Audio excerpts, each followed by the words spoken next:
So we're going to talk today about improving squat depth and ways in which you can improve the depth of your, be it barbell back squat, barbell front squat, any of your Olympic lifts, any of your lunges, split squats even.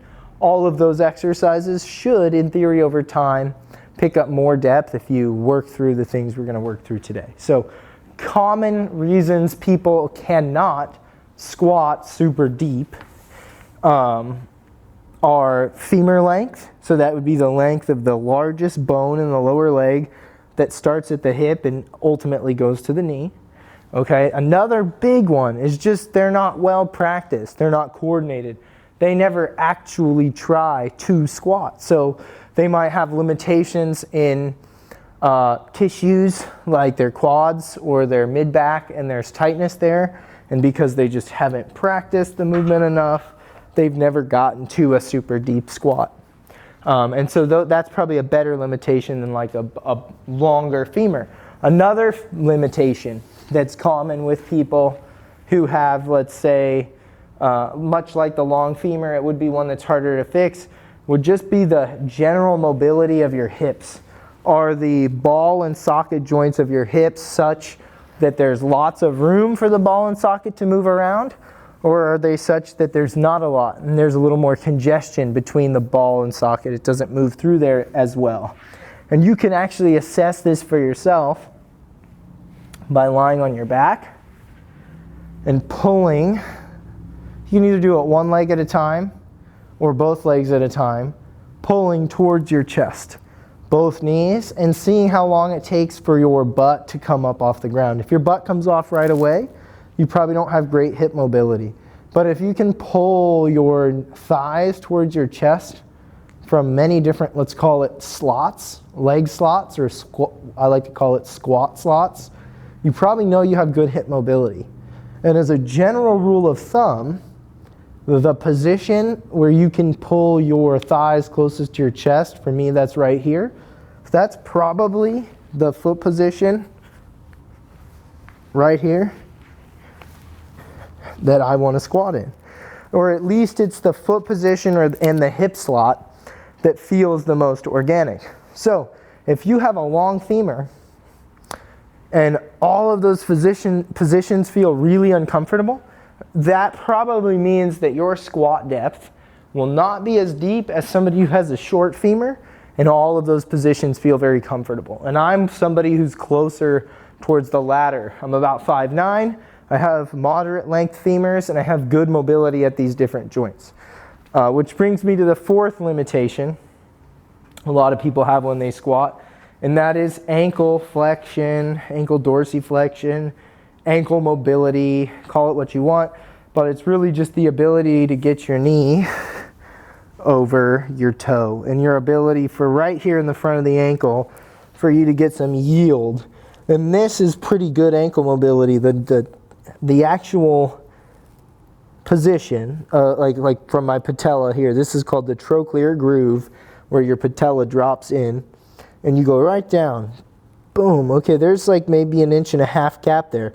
For some people, they're not able to get close to that. And I would say if you use a wedge, or even if you don't use a wedge, and you just assess ankle mobility, you'll find out very quickly, if I can't get very close, or I can't get my knee over my toe at all, I probably have poor ankle mobility. And those are really the four main things. And if you have a super duper long femur, and you have really, really tight hips, and you don't have a lot of squat practice, and you have tight ankles, your squat is not going to look very good. And you're not going to squat very deep. And so we'll talk about how we would load this and work you through this if you had all of the issues that I just talked through, or you were suffering from each of the limitations. So we'll first start with that ankle mobility limitation. We'll go backwards from the something that I think is easiest to fix. You can use these wedges when you squat actually to simulate having more ankle mobility. So all of the squats you do, if you have really bad ankle mobility, could technically be done on a wedge, whether it's a barbell or a goblet squat or even a lunge. But in the spirit of not becoming chained or tethered to the wedge and ultimately wanting to get free from the wedge, we should, I think, work on our ankle mobility itself. And so that can be things like a combat stretch where I allow my ankle to be back and my knee to fall forward over it, and I simulate this position. It can be a deep squat sit, another form of ankle mobility that allows me to practice being in this position. Of course, the calves, these tissues here, they are what really controls and dictates the ankle. So many times it's important to stretch the calves if you're experiencing tight ankle mobility or noticing ankle mobility is a limitation for you. This stretch is very, very valuable because you're going to feel it up into your calf, and you can stretch your calf standing on a stair, up against a wall, but it's a good idea generally to stretch your calves if you feel that you have tight ankles. Another thing you can do is you can foam roll your calves and your ankle tissues as well. Something to kind of get into those tight kind of fibrotic tissues. Some people call this soft tissue work, some people call this manual work. I would just say this, you're probably better off doing this if you have tight ankles than not doing this. Is it as effective as stretching? I don't think so, but I do think it can loosen up a lot of these tissues. And when you have tight ankle mobility, you have really three things that you're going to be able to do. You're going to be able to mash and roll, which we covered here. You're going to be able to stretch and lengthen, which we covered here and when we looked at stretching the calf directly. And you're going to be able to spend more time in these positions and develop better ankle mobility. And honestly, I think you'll get good ankle mobility prepping the ankles and then doing this stuff. But what if you have that second type of restriction, or I guess it would be the third, those kind of limitations in the hips, and you don't have the kind of buttery hip mobility? Maybe your knee gets way out over your toes, but your hip mobility is pretty bad. Well, I think that you can do a lot to address the hip from two kind of primary positions. One of them is this 90-90 base position, which a lot of people have external rotation limitations, so they have a hard time on the squat opening out. And so this allows us to address both internal and external rotation. And so you can work through from this position, again, after you've warmed up your ankles, after you've warmed up your calves, all throughout the day. If you want better mobility, you can work on external rotation. And you can promote better hip mobility using the 90-90 position, that when you're really good, you might not need your hands at all. But if you, like most people, have limited squat mobility and you feel your hips are restricted, having your hands to be able to support and walk through these and kind of open your hips up slowly helps a lot. Now with that, for the hips, for most people, if there is limitations, a couch stretch can be a fantastic supplement too, because that helps the hips open in that more rotational capacity. This, I have found, is really good for helping the hips to open from kind of this front position. A lot of people experience restriction in the front of the hip when the hip is at its closing angle. I really like this stretch for that, especially if it's stemming from tight hips or tight quads. So right here, I just have my foot back. I have my knee under like a cushion. You can just do this on the floor, but I wouldn't. It's hard on the knee if you do that. Spending time in this position. You'll notice also that this position is basically just the bottom of a split squat, if you've ever done a Bulgarian split squat. So this position helps a ton to open up the hips, the 90-90 and the couch stretch. Now, if those two things don't create more mobility in your hip, or you feel like they're not making a difference, there are more stretches one could use to help them sit a little deeper into the squat. And this one I like a lot for people who have longer femurs, but I also think it helps a lot for people who have tight hips. So this is, again, another one of those limitations. We said my femurs are really long, so I have a long way to go to get to the bottom of my squat. You can hold on to something and just walk yourself in to a kind of bottomed out squat. what that looks like for you is going to depend on your mobility, but the longer your femurs, the nicer having this kind of counter support will feel. And then you spend time in this position and just breathe. And you can do this before you're squatting, in between your squatting. You could do this hopefully throughout the day if you really want to improve your mobility and make it last. It's better to sprinkle it across the day than to do it all in one session. But if you have worked through that warm-up continuum and you want to now improve your squat depth, you have to do the most important thing, which is squat. And I would argue that if you are like most people and you address, your ankles, your hips, and you practice the movement, you're probably still going to have problems squatting super deep right away. So that's where I like to use a box squat. If you find, and I'll just squat without the bar on my back because I think it's more, you guys can just imagine that I have the bar on my back.